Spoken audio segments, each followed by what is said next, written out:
This is the Authentic Dating series brought to you by Ahmad and David, where we explore what it takes to have a dating life you're excited about. Hey guys, I'm David. I'm Ahmad. And this is the Authentic Dating series. So we have a very special Corona episode for you today, guys. David, I know Corona special. Corona special. I know David was pretty excited about the Corona special. I did have Corona. Exactly, yeah. And actually, you know, this in this episode, we have a very special guest who is Jerico Boulan. Is that what's it? Boulan? Sorry, I said your name wrong. But he is a guy that we've come to love. We've been on his podcast called The Deep Show, which is all about spirituality and in like an urban and easy to understand way. I really like it. Yeah. I've listened to quite a few episodes. Like I know his recent season has been around kind of belonging and grief and dealing with different types of emotions. So if you're interested after listening, definitely hop over to just look for The Deep Show on wherever you get your podcasts, or look for Jericho Bilal on Instagram, and you'll also find the details in the show notes as always, because we look after you like that. Yeah, we do.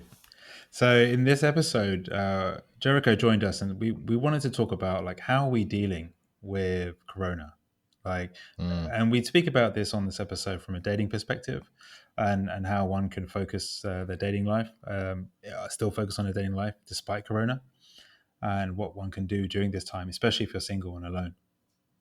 Because there's a case of like there's a lot of emotion flying around in the ether, you know. That might sound kind of like wild, but there's just like there's a lot of feeling around, you know. Everyone's feeling a lot of things at the moment, and you know, you've got to find a way to be with your own feelings a little bit, you know, and just like sort those out for yourself, because there's a lot of hysteria and worry and concern around, and we go into like ways to kind of be with yourself, learn more about yourself, and actually come out of this whole kind of crisis a better version of you, or just more in touch with who you are.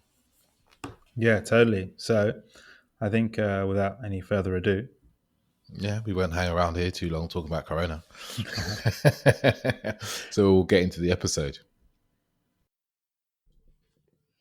So welcome to another great episode of the Authentic Dating series, and we're very excited to have a very special guest, Jericho. Hey guys, how's it going? Yeah, not too bad. Stuck in the flat for the past couple of weeks. Oh, really? You've been there 2 weeks already? Yeah. So we've been here since I can't remember. It feels like ages, but it's been a few weeks. Yeah. And that's the police. Yeah, I feel like I can't even remember the days and dates anymore. It's just like there's just days. You know, I wake up, it's a day. I've been the same. I've been unwell. So I've been indoors pretty much like for the last kind of 10 days. Haven't really been out. Wow. Haven't really seen anybody. Had a few food drop-offs, which have been keeping me going. We're fully into the old Corona lockdown mode. Yeah. So here we are. It's getting intense. Yeah. So this is exactly why, you know, we wanted to create a special episode where we speak into what's happening at the moment and what people can do, because irrespective of the lockdown, human beings, we love connection and we thrive on connection. And it's weird, right? Like at the moment, it's like elderly people, don't touch them, don't go near them. If you're young, especially, and it's like a divide between the generations. And it's as everyone's been saying, it's unprecedented times. So we wanted to create an episode where we could support people with what we know about how we're dealing with the current Corona situation. Obviously, no one knows how it's all going to turn out, but at least we can maintain a sense of sanity during lockdown, and also, you know, still kind of having a hope for the future. Yeah. Because ultimately, you know, like we said, it's going to end. You know, whether that's in a month, whether that's in 3 months, it will come to an end, and it will be good. I think what we were going to cover today is a way in which you can come out of this as a better person, more equipped to kind of connect with other people in your life when we do get back into that face-to-face, human-to-human touching world again. Touching. Who remembers touching? Man, I haven't touched. Imagine touching another human being. I tell you, it's I'm lucky. I've been self-isolating with my partner. It just randomly happened that the two of us, she came round for a few days, and then a few days later, it was like, we're sick. We have to stay together, and it's like, she's been here ever since. So Oh, man. The Corona love story. Yeah. Maybe we'll get married. He's gonna play you in a movie, man. Denzel. I can't wait. I can't wait to see that. So Jericho, it was a great topic that around how can we better connect with ourselves so that we can actually come out of this and be better, better connect to ourselves and understand who we are, in a way that allows us to better connect with other people. I mean, this was a topic actually because we were wondering what could we talk about. We didn't want to just go on about Corona. There's already a lot of news about Corona. There's no point giving stats and whatnot. So this was an amazing topic. What did you want to say to begin with?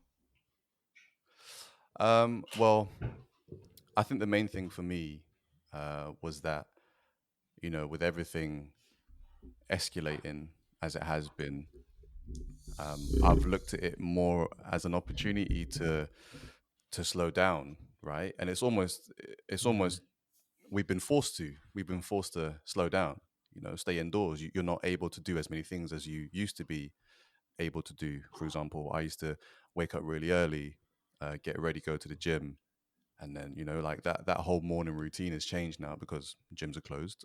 I can't leave the house. So it's kind of slowing down by force, and rather than kind of getting caught in the fear of the stats, like you say, I've seen it more as an opportunity to do more kind of inner work and see how I can connect with myself and really build a foundation that isn't shaken by the kind of adversity that's going on at the moment. And that was it. That was the kind of main thing for me is how can I build a deeper, maybe more stable connection with myself. And it just reminds me of a video I saw the other day by Eckhart Tolle. I never remember how to say his name. But I think that's right. Is it Eckhart Tolle or Tolle? Eckhart Tolle. Tolle. So he put a message out on Instagram the other day, and he referenced a verse from the Bible, which he says is very rare for him. But he said he referenced a story where Jesus talks about a man building a house on sand. And so when the storm came, the house fell down, right? And he said, the deeper meaning here is that we are the houses.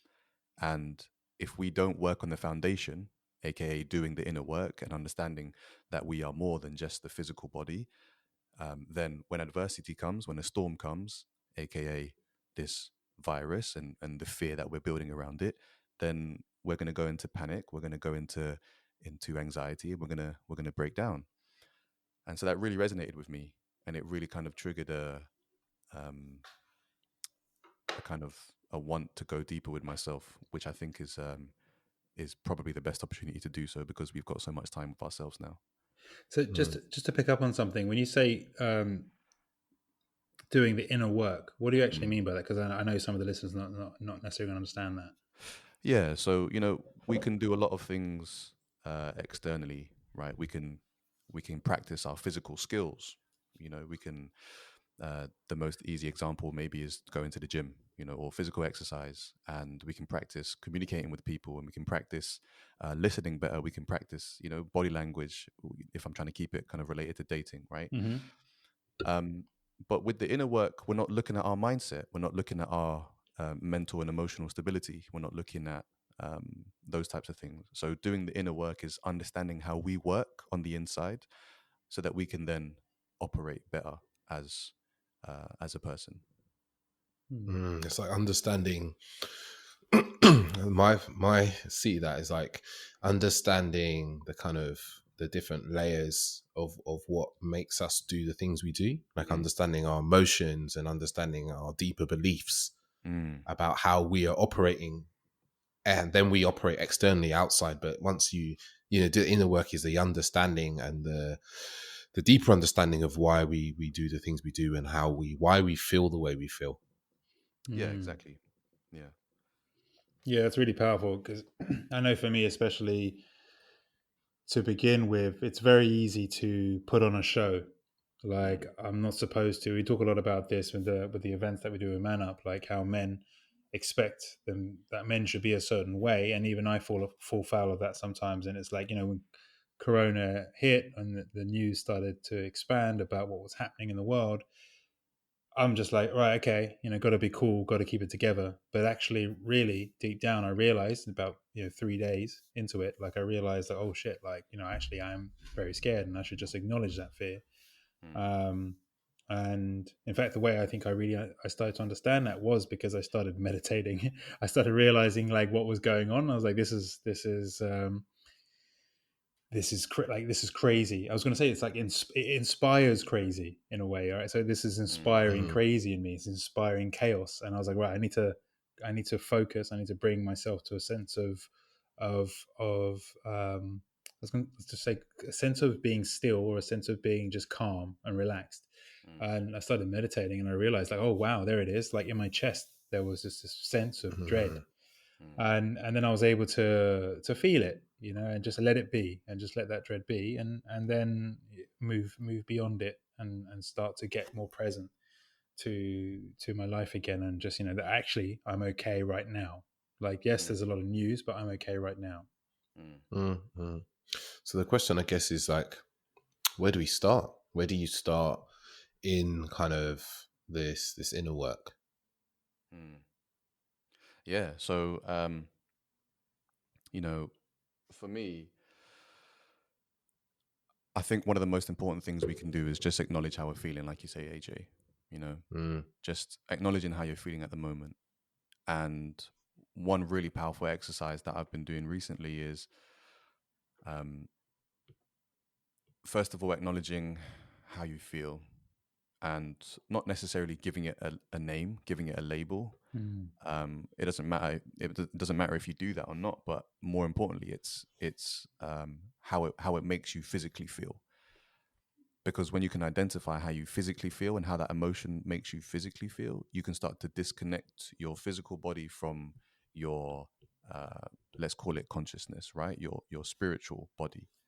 And when you can separate those two things, what happens is you're drawn to the present moment. Like you say, you can say, actually, I'm okay right now. And actually, rather than fearing a possible future, or rather than fearing something in the past, right now I'm okay. I'm sitting in my room. I've got warmth. I've got all these things that you can be grateful for.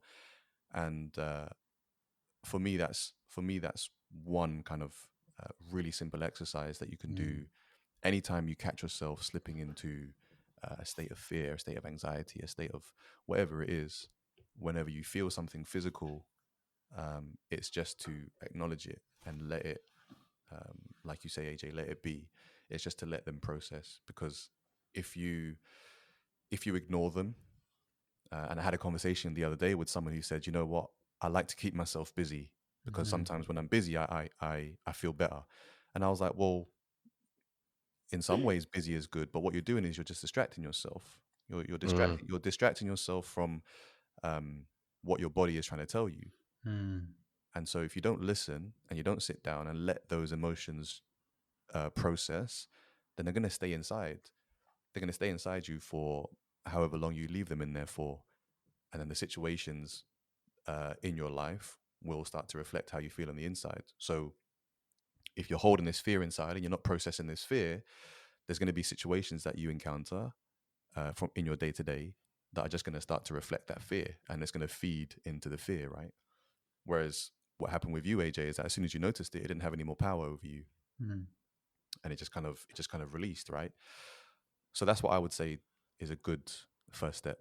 And I know I may have described it in a long in a long way, No. but it is that, just to notice what you're feeling physically, um, and just to be with it, Yeah, I think like it's a coincidence that I started up a like a hashtag 30 days of men feeling, like about probably a few days before the corona situation started to get quite bad here. And like every day I've, had to write or speak about how I'm feeling. And it's really interesting where, especially because we got this emotional wheel, and it tells you like the different emotions and the branches and how they link to other emotions. And like looking at that every day and going, I'm feeling sadness, what's going on. I'm feeling fear. And like, I think you said, AJ, like in your chest, like I felt that my chest was very tight literally around the center of my chest is feeling very tight, and I was having to like stretch my back out actually, so I could like stretch the muscles that were there. And I was just like, what is this? And I started to realize it's like, I keep like reading the news.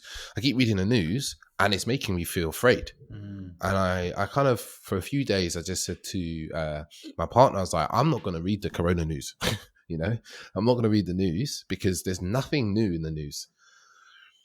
And she was like, okay. And I was like, I'd rather you didn't really read the news to me. She was like, yeah, cool.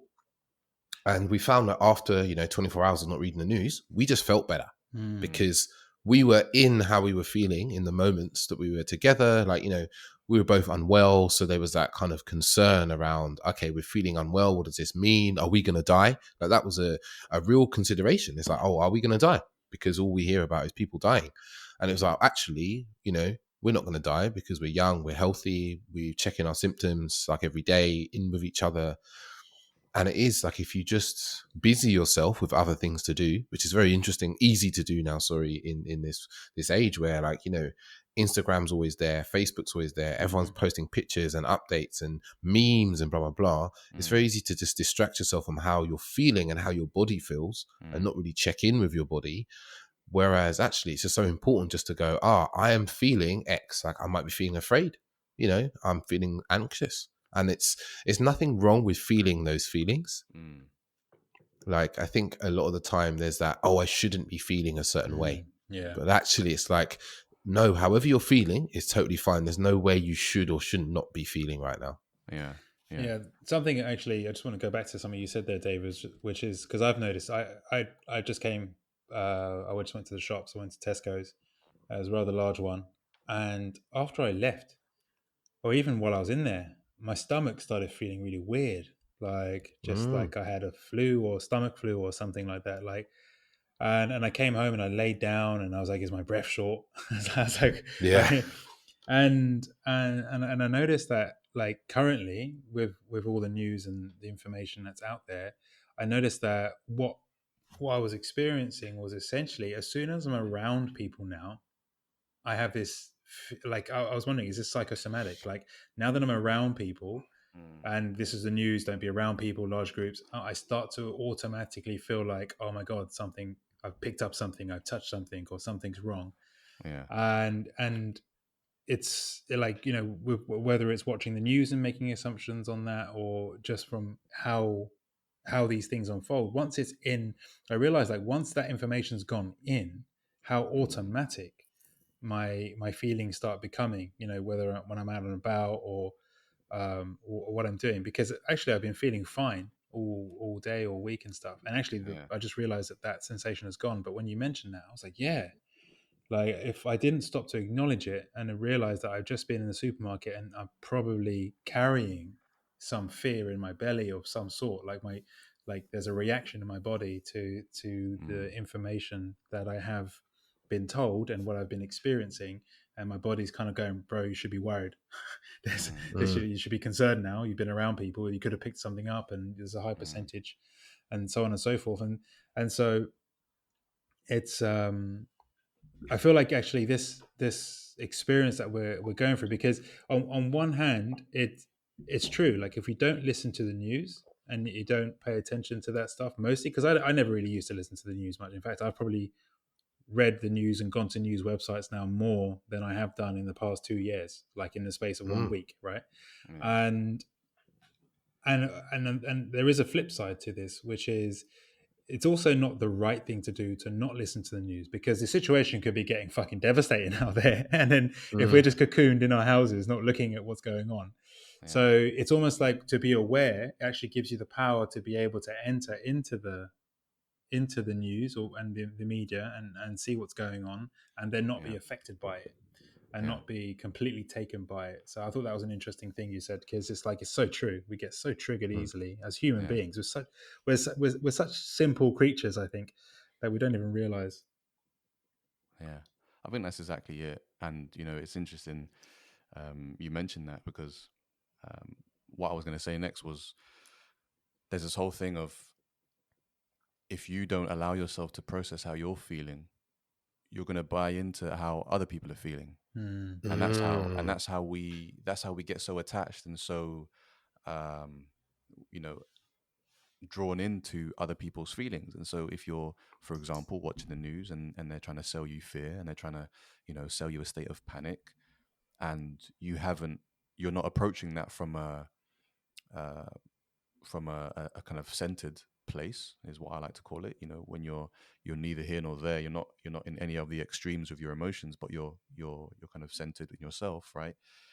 If you're not approaching it from that place, then you're going to buy into whatever they're selling you. You're going to buy into, oh, I need to be panicked right now. I need to be, I need to be super careful. And I'm not saying that don't be super careful, but I've had that experience as well, and not in recent times with this coronavirus thing going on. But I remember, I think it was around Christmas, and I went to a big shopping mall, which I don't usually do a lot to go shopping. I don't really like shopping that often, but around Christmas time, you wouldn't really find me at those kind of places. But I went there anyway, and as soon as I stepped in, I started to feel a bit nervous, and I started to feel a bit anxious. I just saw people rushing around. People were fighting over sale items and and all this kind of stuff. And I just noticed, I was like, oh wow, this is really starting to affect me. Like, I could feel it. And so I just had to take a second, and I was like, okay, well, I know, like, this is not how I'm feeling. I'm feeling what the energy is around here. Like, I'm just feeling it. I'm experiencing it. I'm not feeling it myself. And that kind of stuff really helps, when you can acknowledge it, rather than going into panic of, oh, why am I feeling like this? Why am I, you can acknowledge it and say, it's not mine. It's just, this is what I'm experiencing right now. And it helps you to be a little bit more stable, so to speak. So it's interesting. It allows you to, it's to kind of observe what you're feeling, instead of like, observe that you're feeling something instead of be completely in the feeling of it. It's I'm trying to think of, like, because I feel like at the time, like, people need really practical advice in like how to deal day to day. Like, how do you go about being more, like, being able to observe your feelings instead of be taken by them. Like, I've battled with it a lot this week, like being ill in this time. It's like, oh, I'm ill. Oh, fuck. Like, what's going to happen to me? I don't want to hurt anybody. I don't want to infect anybody, that whole thing. And it sometimes is I found is, for me, were really good ways to, when I am feeling and like start to generate all these thoughts, because you see it, like all these thoughts like racing through, is to kind of step back and go, what am I feeling? Instead of getting caught up with the thoughts, and the thoughts start telling you to do certain actions and blah, blah, blah. It's like, stop and go, what am I feeling right now? And why am I feeling this way? Yeah. That's actually really powerful, man. And I think the beauty of that as well is what a lot of us don't realize, because these thoughts always feel so complex or like hard to get hold of. And what we don't realize is that the thoughts actually, there aren't actually, sorry, not thoughts. The emotions feel very complex and very hard they're very hard to grasp. But in reality, there's only so many. There's only like a handful of real emotions that humans experience, and then there's a whole bunch of feelings that we may feel about the emotions, and then the thoughts are a million. Like, the whole why, like the thing you said, Jericho, about like, getting lost in the why am I feeling this before even feeling what I'm feeling. Or I personally feel like in my life, it's often been from the case of like, I shouldn't be, thus therefore why am I doing this, because I should be another way. So, I shouldn't be feeling scared because I'm a man. So why am I feeling scared? Oh, because something happened to me or whatever. But it's like, Yeah. actually, no, I'm just feeling fear. And there is there's actually a beautiful thing. And I know it's not necessarily something that one gets at straight away, but it's okay to feel. It's okay to feel something. It doesn't mean anything about you. It doesn't actually define you. It doesn't Yeah. mean you have to take action on it. It's the same with thoughts. You can think something. It doesn't mean anything about you. It doesn't. Mm. You don't have to act on it. It's just a thought, like a passing cloud. Yeah. It just comes and goes. And the more that I've learned to understand that, the more I've become grounded. I would have to is a word I use the word centered. I often use the word grounded, and it means the same sort of thing, right? Like being. Actually, I don't know how to describe it outside of those two words. Being centered and grounded. Yeah. Uh, One thing that I like to practice. I like to tell people to try is that if they find themselves in a um, in an episode, if you will, like an episode of overthinking and kind of getting stuck in thinking too much about something that's happened or something that hasn't happened yet, and they're just imagining it. There's an exercise called 5 anchors to the present. Have you heard of this before? Is no, it senses? Sorry? Is it to do with the different senses? Yeah, exactly. So when you find yourself in this kind of overthinking, to bring yourself back to the present, you just say to yourself 5 things that you can see, 4 things that you can hear, 3 things that you can smell, 2 things that you can touch, and 1 thing that you can taste. Right, nice.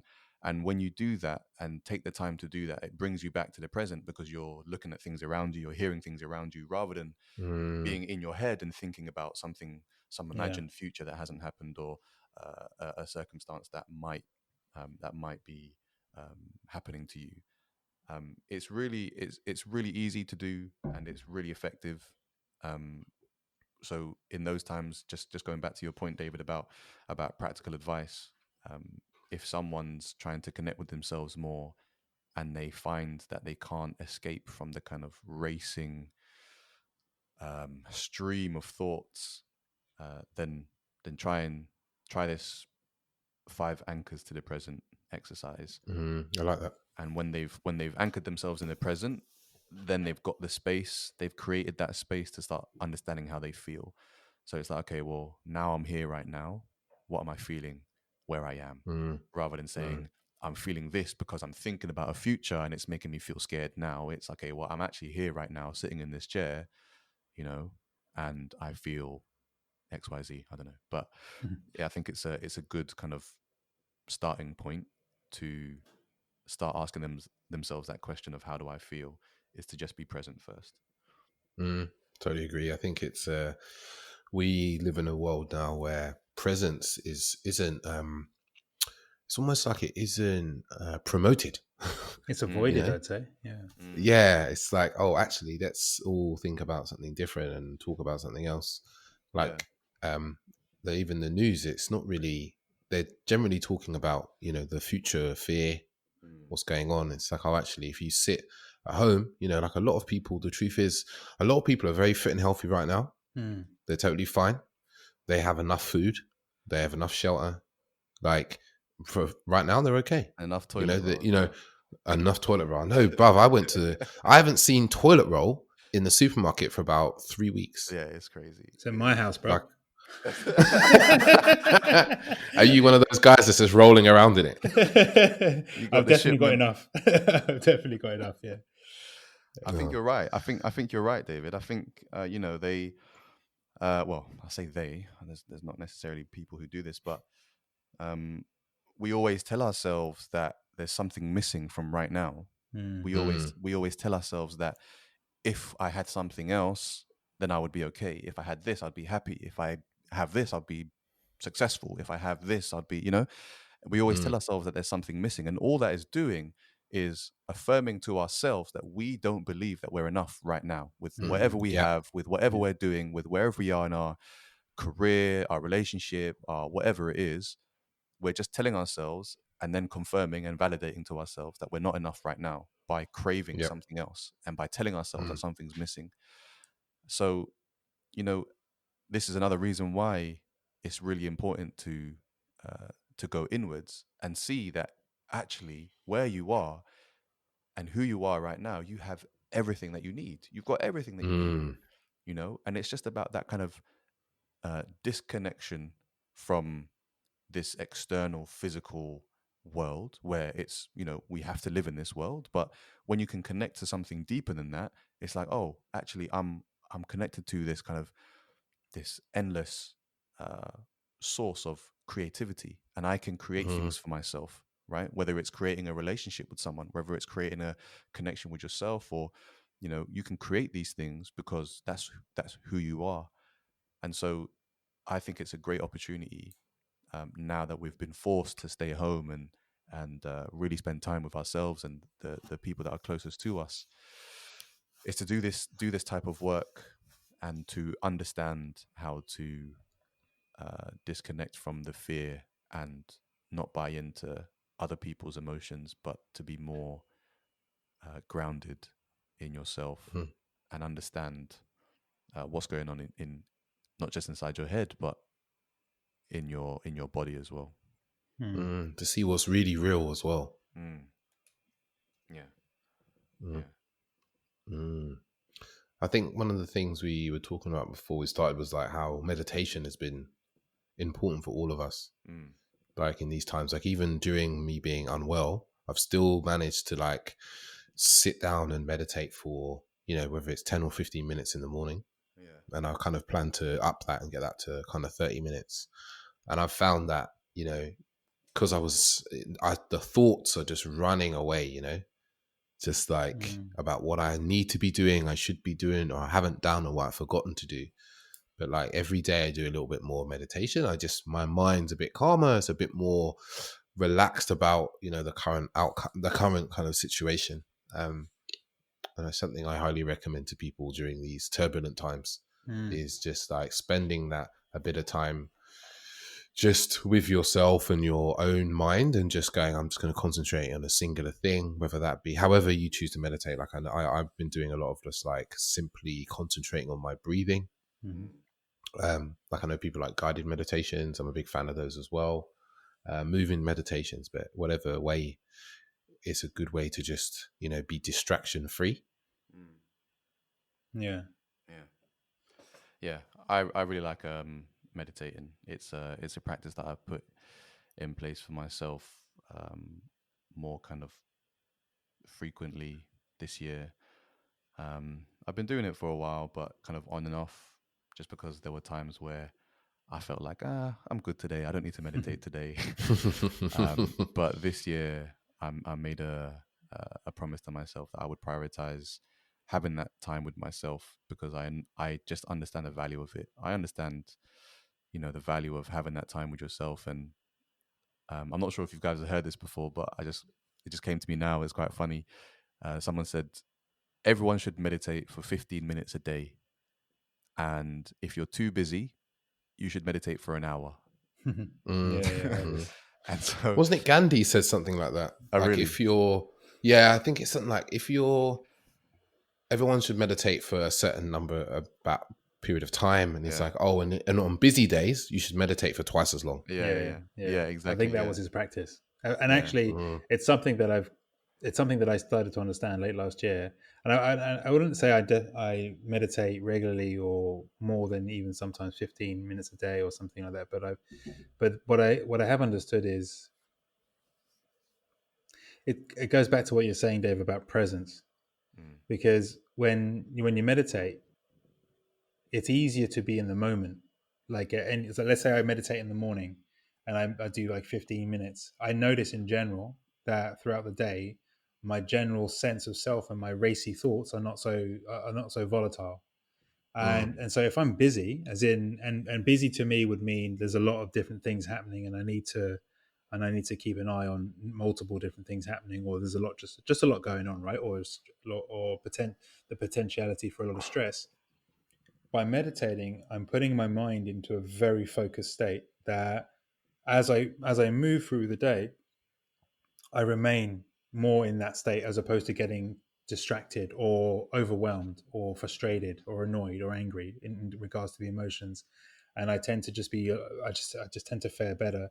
At this point, where we are today in 2020, um, I'd say like I probably check in terms of meditation wise once or twice, just even if it's short, just Mm. just when I see, like I actually had a thing come to me in a sense of like I should meditate in the morning and in the afternoon and the evening, and which made me laugh because I was raised Muslim and there's like five daily prayers, and I was like, man, I'm going to pray this many times. But actually, I started to understand that. I started to understand why such a Yeah. structure would be Yeah. there. And it's very, for people that pray and they use that time to really disconnect from daily affairs, Mm. because that's how it's supposed to be. When you go to the mosque, you're not supposed to talk about business or worldly affairs inside the mosque. It's actually supposedly Mm, banned when you're in Mm. the mosque. And so the idea is you go there and you connect Mm. with God. And so you go and you disconnect from all the concerns and worries. You leave them at the door, and you just Yeah. connect to this to the inner source, as you were saying earlier, Jericho, like the Mm. source, and it is super powerful. And it, you know what, like for anyone who hasn't tried meditation, who's listening, it sounds so. It almost sounds silly, like it's gonna how could it possibly be worth it? But Mm. find yourself something like Headspace or a guided mm, meditation or a course, and something is, and this is something you taught me years ago, David, is just 10 minutes in the morning and 10 minutes in the evening, and mm, you will see the difference in just a matter of days. Like, Mm. Yeah. What I found, with the work that I've been doing around uh, with coaching, right? I found that a lot of people want to meditate, and they've been, they're already bought into um, the kind of value it's going to bring to them and how they really want to try it, mm-hmm. but they just don't understand Mm. how. And even if someone was to say the most basic form of meditation is to focus on your breath, it's like, well, how do I focus on my breath? And it sounds so trivial, right? But mm, mm, it I guess I'm trying to remember or I'm trying to remember how much trouble I had with it, because it definitely wasn't something that just came naturally to me, or it Mm. wasn't easy to me, but it is a practice, right? And it's something that you do deliberately, and you sit there and you have the intention of um, getting rid of the distractions and quieting the mind, so to speak. And it's just about how persistent you are with it. And I found that when people ask me a tip for meditation, I sort of go into this explanation where, um, well, I sort of go into a few different explanations, and just to see which one lands better with different people. Mm. But one of them that I really like to use is, imagine yourself walking to the back of your head, your brain, whatever you want to imagine, right? You close your eyes, you're inside your head, and you're walking all the way to the back. And when you get to the back of your brain, when you feel like you're there, there's a door, and you open this door, and there's a seat, and you just sit in that seat. And what happens is there's like um, whether it's a screen or whether you've just left the door open and you can see through this door, you can see all of your thoughts outside of this. And when you can sit in that seat, a lot of people call it the seat of consciousness, right? The back of if you can just imagine a seat at the back of your head, if you can take a seat there and just observe your thoughts, that is the most basic form Mm. of meditation. And mm, it is just about not following any of those thoughts, right? So like mm, you said earlier, AJ, like your thoughts are just like a passing cloud, right? And so rather than following the cloud and saying, oh, this cloud looks like a bunny, and that cloud looks like a dog, and that cloud looks like this, and mm, that's what that thought means, and this is what that thought means, and that thought brings me this feeling, rather than doing that, just sit there and look at them and don't do anything. It's just about mm, not associating anything with those thoughts and just about looking at them. So if you're going to the back of your head and just looking at these clouds pass by, and you can do it with mm, with whatever. There's one I described it to one person as, you were sitting on the side of a road on a bench and you were watching cars go by. Mm. I've described it as a train, and um, you know the spaces between the carriages. Mm-hmm. yeah. This train is really speeding past, and what you're trying to do is to slow down that train and find the gaps between the carriages. Mm, I've described it as that before, and Oh wow. yeah, it's just about finding the space between and around the thoughts that you're seeing in your head. And for me, if I can visualize that when I'm meditating, it gives me something to focus on other than my breath, which I think when I first heard it, I found that difficult as well. So yeah, Nice. just a few things for people to try if they're interested. Well, I like that. Really, I actually just tried it. uh, Yeah, I actually just tried it now, and it's. I mean, for me, I'm quite visual and quite imaginative, so that really works well. Especially the first one of walking into the back of my mind and just sitting and looking through the door. I could really see that. What are you going to say, Dave?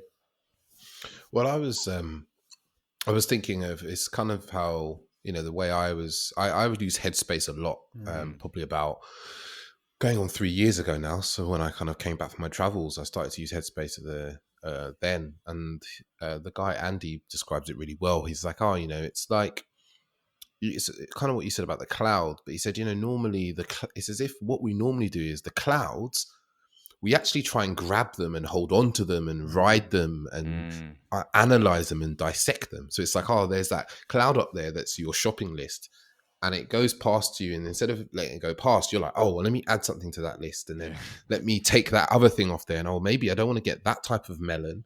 And then the next cloud comes along, and that's like, what you need to do tomorrow at work, and then you start analyzing that. So meditation is kind of sitting on the ground and just looking up at the clouds and going, look, shopping list, yeah, okay, cool, bye. And then just, like you said, seeing the gap that's in between them. But I always recommend people go to apps. We live in a world now where there's lots of very free, very cheap or free apps like Headspace, Calm. I also use one called Insight Timer, which has loads of different meditations on it. But I think it's a bit more difficult for the more novice user. I always point people to Headspace and Calm because, you can just listen along and just do what you're told. And they, even still now, I pick up Headspace and use it, and they've got so many meditations on there, but they also have a daily one that you can just do every day, and they have a nice intro meditation to do, and it does wonders. It's very hard to, and one of the things I also see is people's concern with meditation is they're like, I'm not very good at meditation. I hear that a lot from people when I tell them that, I've been meditating pretty regularly for the last 3 years, and I say, yeah, that's the whole point. Like, no one's good at meditation, like I've sat with monks. I remember being in Thailand about maybe 4 or 5 years ago, and I was talking to a monk on the top of a hill, and he was, we were talking, and I said, how do you find the meditation? And he just turned to me and said, sometimes I can't concentrate. And I was like, what? You're a monk? You're a monk. This is what you do. You're a professional. Professional. It's like, and he goes, yeah, he's like, but I'm human, it's not always easy.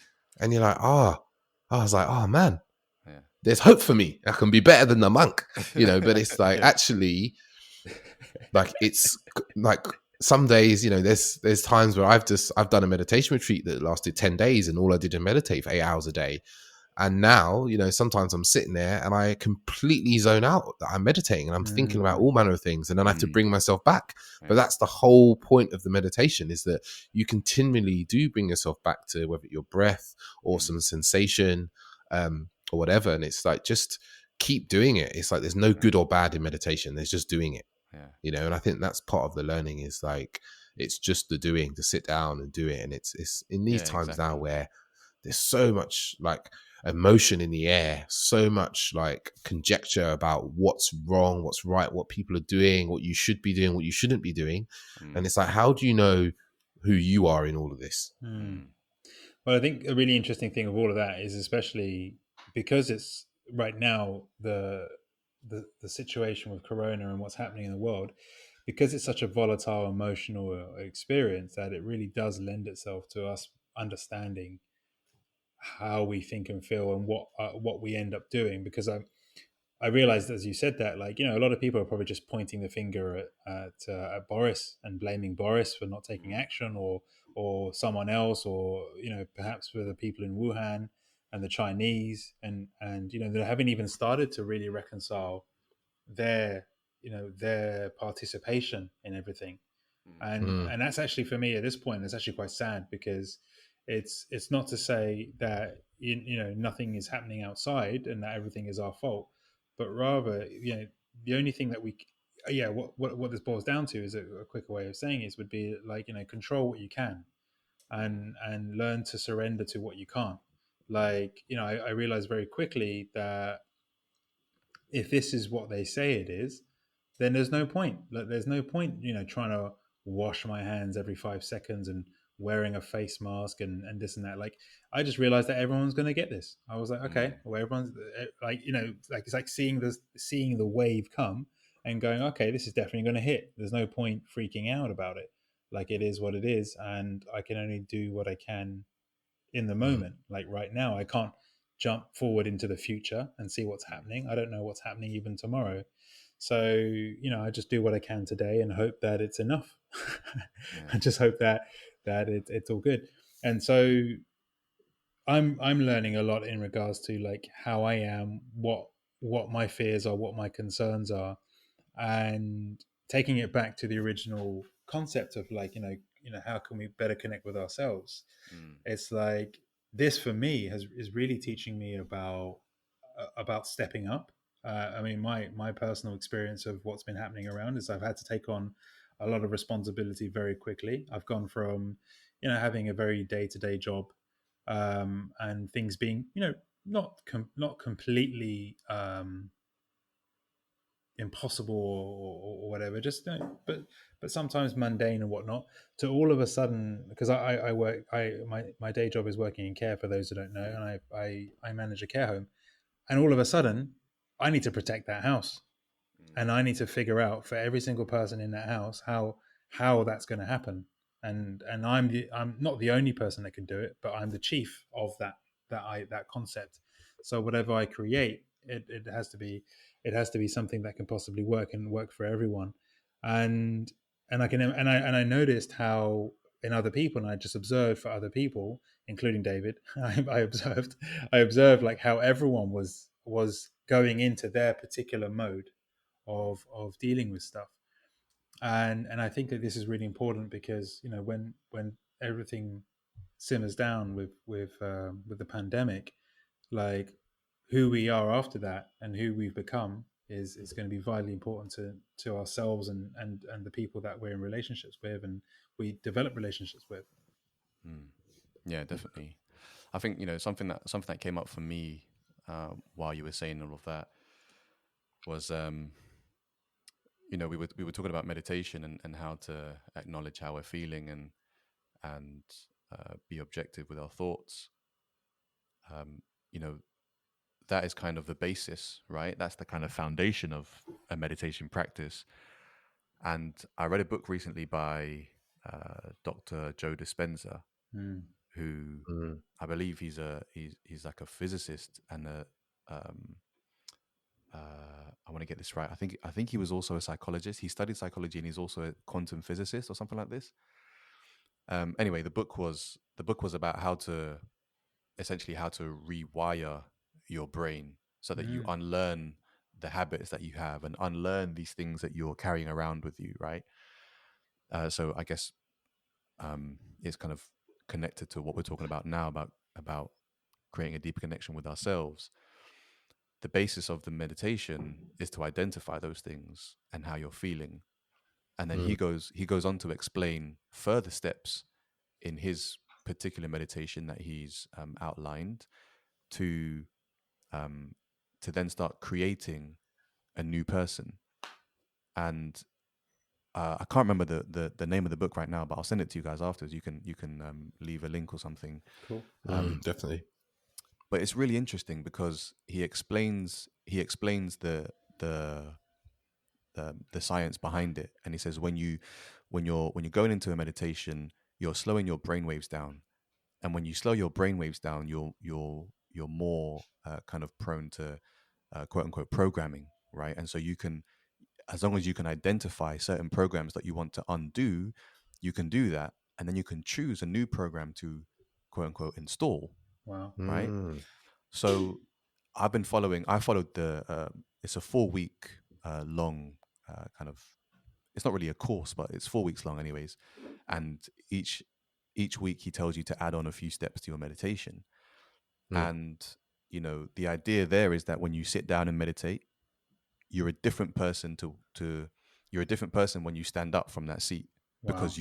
because you've learned how to create something new for yourself. And he chooses you to focus on one emotion, to then undo that. So, for example, one thing that I chose for myself was unworthiness. You know, there's a lot been going on for me recently where I've been feeling unworthy of the stuff that I've been receiving, and the things that I've been accomplishing, and, you know, creating for myself. I started to feel unworthy, and, you know, that brought on a lot of different feelings for myself. And so I decided to undo that, and I had to go deep with myself.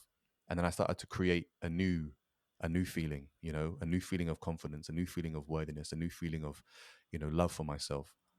And that really is the power of meditation. You can not just to identify and be okay with how you're feeling right now, but once you go deeper, you can start to create a new person. And not necessarily that this new person isn't you and that you have a different hat that you can put on and say, oh, now I'm this person, but you start to rewire yourself into a new person. And so, to kind of bring it back again, you know, this is going to be a good way for you to become the person that you want to be when it comes to, dating, and when it comes to showing up with a potential partner.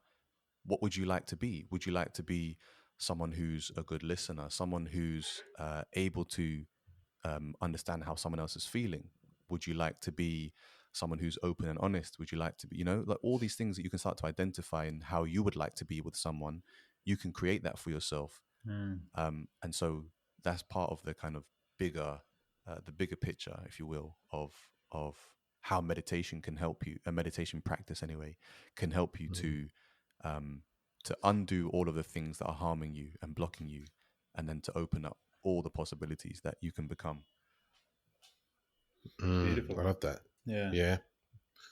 Like there's a way, it's like creating a new relationship to yourself, Yeah. because it's like we tell ourselves, like a lot of quite harmful things, you know, like, you know, we're not good enough, that we're trash, that we, you know, we should have done better. Yeah. But how often do we spend saying to ourselves like, actually you did really well there. You know, the more positive things. And in this climate especially, there's a lot of saying like what you shouldn't be doing. You know, but there's not as much saying like, how can you nourish yourself in the way that you just described there, by, you know, how can I fill up my cup? You know, how can I be a better person? And so that when we do get let out again and we're all touching and stuff, Touching big and touchy party. rubbing and Touchy. man, I tell you, because I went to like a few weeks ago, I went to this thing called Party in My Pants with my partner. It's like, oh, wow. you know, everyone was just in their underwear dancing. I was like, and then I was thinking, man, that was 3 weeks ago. And now, shit, you have to keep a meter and a half distance from someone on the streets. But actually, like, how can you walk out of this kind of pandemic actually a better person, is what we're saying here, and what you described there with that meditation. It's like, how can you fill up your own worthiness? How can you look at yourself differently? Yeah, I love that.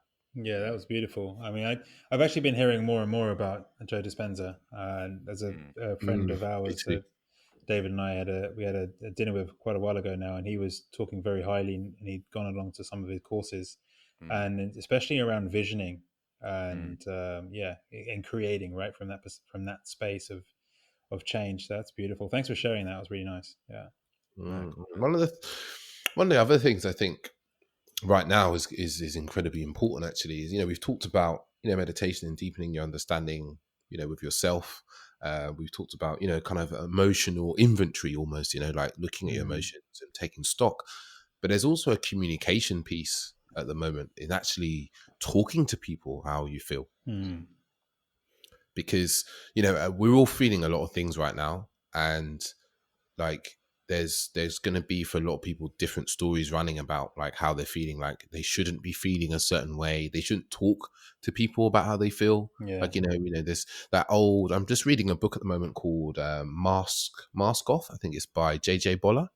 It's about redefining masculinity, and one of the things he talks about in there is just this prevailing idea that men shouldn't really talk about how they feel. And in this kind of current climate, it's like, actually, people, there's a lot of stuff on social media like, oh, don't be spreading false news, don't be talking about all this fear and blah blah blah.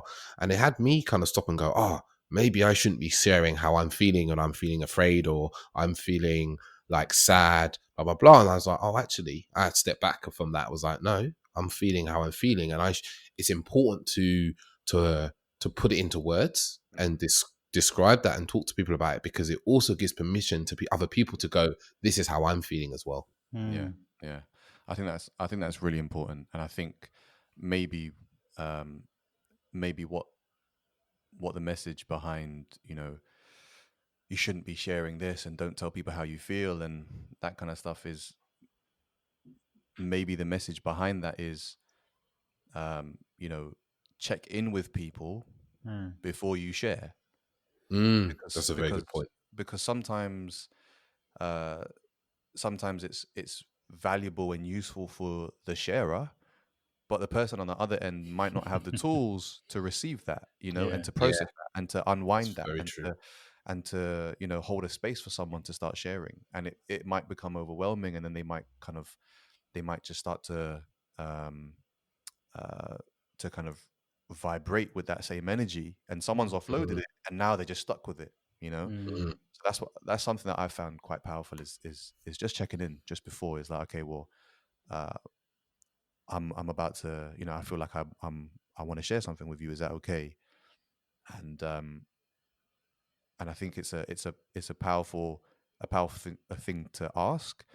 But what's more powerful is accepting, if someone says no. you know, Yeah. if someone says Yeah. if someone says they don't want it, it's like, okay, well, don't take that personally. It's just maybe they're going through some other stuff themselves, and then that gives you the opportunity to hold a space for them. It's like, okay, cool. What's going on with you? And Yeah. so with that kind of exchange, it becomes more balanced than, um, I just want to tell you, how I'm feeling. So I think it's really, really important. But I think maybe there's a different message to, don't share how you feel. It's just ask first. Mm. Yeah, I think because what comes to my mind as well, especially around sharing, and as we're all doing this sort of 30 days of men feeling challenge as well, and it's interesting because something that I've learned over my experiences around being open and vulnerable and expressive about my emotions Mm. is, it's not about right and wrong. I was going to say there's right way to do it, wrong way to do it, but there is definitely there are different ways in which it is delivered and received. And as David was saying that, and as you were responding, I was reflecting on what's my own practice, like what is the what is the way in which I feel it's most responsible, and it's in from the words of responsible. In fact, a few of us have done that on this episode. If people rewind and listen to how we talk, there's a giveaway word, or a giveaway phrase, which is in my experience. So we start sentences off with, in my experience, this is what I'm feeling, or this is how I felt, or this is why I'm feeling that, or this is making me feel. These sort of phrases, as opposed to, this is the way it is and everyone needs to shut up and listen, or doom Yeah. will come to us all. Yeah. And that's definitely something which I feel, for me, again, there you go, for me for me personally, has come with time and experience of life, of recognizing that I'm not always right, I'm not always wrong, but my experiences are my experiences. It's actually that such a direction of communication that has actually helped me in certain sort of conflict scenarios when I'm talking to someone and they're expressing how they feel, or what's going on, and I just merely reflect back to them that what I'm saying is how I experience things. I totally get that they had their experiences, and I'm saying, okay, this is what I'm feeling right now, based on things. And I really just take responsibility for how I feel. This is my feelings, not yours. So that, not and also, yeah, like, if someone doesn't want to listen, right? It was interesting, because I know for me, if I was to say to someone, do you mind me sharing something? Do they really know what I'm going to say? do they really, are they really ready for this heat? For I'm these gonna flames. drop some bars, man. I'm gonna just drop some Eminem 8 Mile style. You got a mic in your back pocket, just Yeah, ready to drop. yeah. You're like, Jericho, I just want to share something. Do you mind? It's like 4 hours later. A beat drops out of nowhere. Yeah. That's funny. Yeah, it's funny. Yeah. Oh, man. So yeah, but it's definitely, and I think this is definitely something that I think all of us are in this sort of space where we love helping other people understand these ideas better and emotions better, and it's like, David, going back to what you said about the monk, you know, like one of the things I've learned over time is like you just become more and more human and okay with that, as opposed to becoming more and more perfect. I don't feel like I've become more and more perfect. I've become more and more okay with the fact that I'm a human being, and that I feel shitty sometimes and I feel great other times, and that's, you know, in the space of 5 minutes. that can be a case.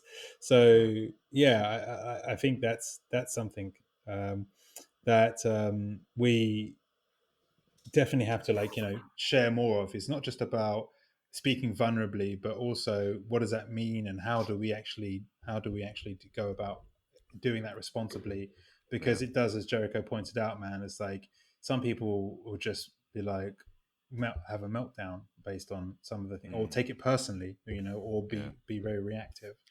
Yeah, Or there's two even things just there. try and fix. Yeah, absolutely. The worst. The devil's work, fixing. There's a few things as well. It's like, Yeah. you know, if you're approaching someone and you're going to share something with them, there might be something around your expectation of their response to you. Mm, And then if they don't respond the way that you want them to respond, you're going to start to attach a thought with that and a feeling with that, yeah. and say, "Oh, actually, why are you doing this to me? Like you're not giving me the space I deserve. You're not giving me Mm, a chance to tell you how I feel. You're not giving me." And it's just like, well, actually, you know, this whole thing of not taking things personally. It's like, well, actually, if you just took a step back, you haven't considered them. Like mm, maybe they're going through some stuff just the same way you are, and you're not making it an exchange. You're making it this kind of one way thing. So that's one thing. You know, you might have an expectation of how they receive it, yeah. and the second thing is, the second thing is pretty much the same as what I said earlier, but about checking in. You know, it's you're going to someone with something to share, and you're not checking in with them. So yeah, I think sharing is definitely important, and being able to process things for yourself first. It puts you in a better state to be able to share. It puts you in a better position to explain how you're feeling. So if something happens to you straight away and you try and go and tell someone, it's just like, oh, I don't really know how I'm feeling right now. I'm just feeling a Mm, bit angry, and you might say the wrong words. You might not wrong words, but you might not explain it in the right in the way that is actually true. mm, Because in the moment it gets a bit heated, right? yeah. And so um, there's just a few things around kind of being able to do it for yourself first, so that you can then explain to other people how you feel. And then Mm, the other side to that is you can understand how people are feeling, even if they're not necessarily explaining it coherently, if they're not explaining it very well. You can start to pose questions and say, what I'm getting from that is this. Do you feel that's true? Do you feel that, So it really helps you to become um, just a better person in terms of handling not just your own emotions, but other people's emotions and feelings as well. mm, totally. I agree. Yeah, I think it's there's one of the things that I've done slightly, even with my partner sometimes, is say, you know, I'm like, there's something wrong. I'm feeling something, and I haven't quite figured out how to put this into words completely right. And I'm going to start speaking, and I don't know, just get that these aren't fully formed ideas or thoughts or feelings, and then speaking from that point, because there's also a thing I see for around men is like we want to have it right before we speak. So sometimes what happens is we will feel something and we'll kind of spin it around in our thoughts before we allow ourselves to speak it, because we don't want to get it wrong or say it in the wrong way and it not be perfect. But like, you know, I agree it's very valuable to kind of consider your own thoughts and feelings. I think there's also a place for sometimes like, you know, creating a safe space by explaining to someone before you do start speaking is like, this isn't a completely formed idea of my feelings right now, but I'm going to start speaking about what's coming up for me right now. That's a good point. It's very important as well. Yeah, for sure. And like in this time, it's just like, you know, there's going to be a lot of feeling, a lot of thoughts, a lot of feelings, and it's just like finding ways to process those for yourself, like in not always needing, like you were saying before, not always needing an external person or external things to help you process them. Yeah. Something that came up when you were speaking was, I think I actually mentioned this to you guys before. There's a woman called Brene Brown who's done years and years of research around shame and vulnerability. And I mean, long story short, most of her research was around women and how women experience shame and how women experience vulnerability. And at one point in her research, she was almost forced into also looking at how men deal with shame and vulnerability. And I don't say forced in a bad way, that she didn't want to do it, but she found that it was necessary. It was necessary to also research it because, you know, around the stigmas, like you were saying, David, about how men are supposed to act and how men are supposed to feel and process things, and you know, how we have this tendency to try and get things right. And then she has a whole book on her research and how important it is to stand in vulnerability, especially in relationships, how important it is to stand in vulnerability. And she made a correlation between how vulnerable two people are with each other and how intimate their relationship is. Wow. So it was really, really insightful. And the more you can be vulnerable with your partner, that kind of the bond that you build with them, it's a lot stronger. And so the two things there are, you know, being able to do that for yourself and acknowledge that, so that you can then process, and then being able to be vulnerable enough to share that with your partner, so that then that relationship is stronger. No, definitely agree. I think the thing is like there's also like being able to listen. Like in this period now, there's going to be like a lot of listening and like that honing of listening skills that we're going to want to be doing, because there's just going to be, you know, like I said before, there's going to be a lot of feeling and stuff going around, and people want to share that. And like, even, you know, like I've seen a little bits of research that have come off like Tinder and Inner Circle, that they're seeing like 100% increase in people using their apps, like 99% increase in matches. Like people are looking to an external kind of way of distracting themselves. They're looking to, like, you know, form intimate connections, which is totally understandable. But there's also the side that some people are just using it as a way to fill time. Yeah, And I think really there's it's like, you know, I was looking at some of the stats and it's just like, you know, people are just literally, I think there's a lot of people, saw a post by Hayley Quinn, an old friend of ours, someone we did an episode with a few episodes back. And she said, you know, you got to assume that most people's intentions are good. And I really thought, you know what, she's right. Because otherwise, like, going into, you know, going into dating or any sort of like on the apps and just assuming everyone's there to waste time just puts you in a really shitty mindset. Like, and it's a bit like, I know Malcolm Gladwell's got a new book out called Talking to Strangers. And I haven't read the book yet. I've got it downloaded in Audible, but I did listen to an interview by him, and he said something. He's like, you know, through doing the book, what he realized that if you don't trust anyone in your life isn't necessarily better. It's definitely not better than if you just trust everybody. Because there's like, you know, he said, say for instance, 1 in 1,000 people is a scammer and they're shitty. He's like, not trusting people doesn't mean that you spot those people any better. It just means you distrust people who are trustworthy. Yeah. That's interesting. Yeah. It's really interesting. It really isn't that whole thing about the usage of those dating apps going up. It just kind of goes to show that people are not managing this kind of feeling of loneliness, right? They're not managing that well. And like you say, it might be just playful. They just might be kind of passing time and, you know, making work for idle thumbs, so to speak. But Mm. it is just, you know, when you're spending time alone, if you find that you're bored around yourself, then there's something bigger there, right? Is that if you're bored with yourself, how do you expect other people to enjoy your company if you can't enjoy your own company and be comfortable Mm. with yourself, right? And so if you're looking for that kind of external um, validation or something to distract yourself from yourself, then there's a there's something bigger to kind of deal with there. And it's really interesting. It's really interesting.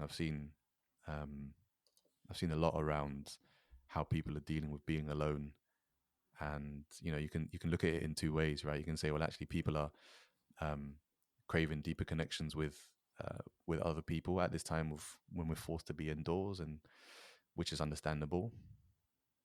But the other way is like, well, if you're not comfortable with yourself, then how do you expect anyone else to be comfortable with you? Mm. Yeah, couldn't agree more. Yeah. Boom. Mm. Well, I think that's a good place to end. Was there any final words? Not for me. I mean, I thought that was a really well-rounded conversation, and Mm. there's a lot of insights there which I thought were really valuable. So thanks, guys, for asking me to be on the podcast, man. It's been really really fun. Yeah, man, it's been great having you.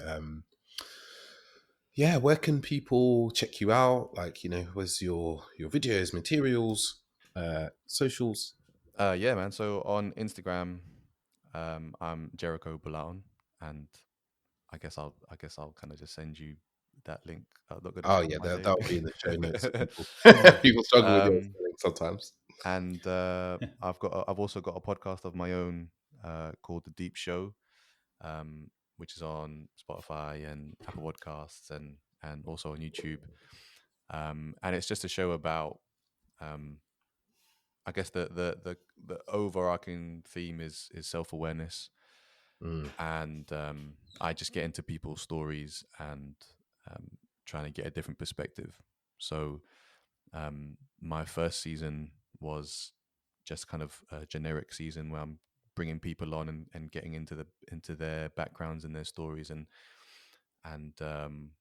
getting into their mindset and whatever story they're sharing with me. And the second season, which I'm in at the moment, is themed around suffering, healing, and growth. So I'm talking about topics like um, coming out, grief. There's also an episode on there about a relationship, actually, which is quite interesting. Spiritual suffering and growth, and all different types of topics. So you can find that. It's The Deep Show. Amazing. Well, thanks again so much for coming on the show. And yeah, definitely check out his podcast. We actually appear on season 1. Very Yeah, you privileged. do. Yeah, Yeah, that was an awesome it's episode. great. That's how we first got to meet you. Yeah. But yeah, thanks so much, Jericho. It was an amazing chat, and I think this episode will be very beneficial to everyone right now. And I love Awesome. all the practical tips. Yeah, beautiful. Awesome. Mm-mm. Thank you guys Yeah, so and I much. highly recommend Jericho's Instagram. He's got some great videos that he put out like almost daily, like nice short 1 minute videos that give like really practical,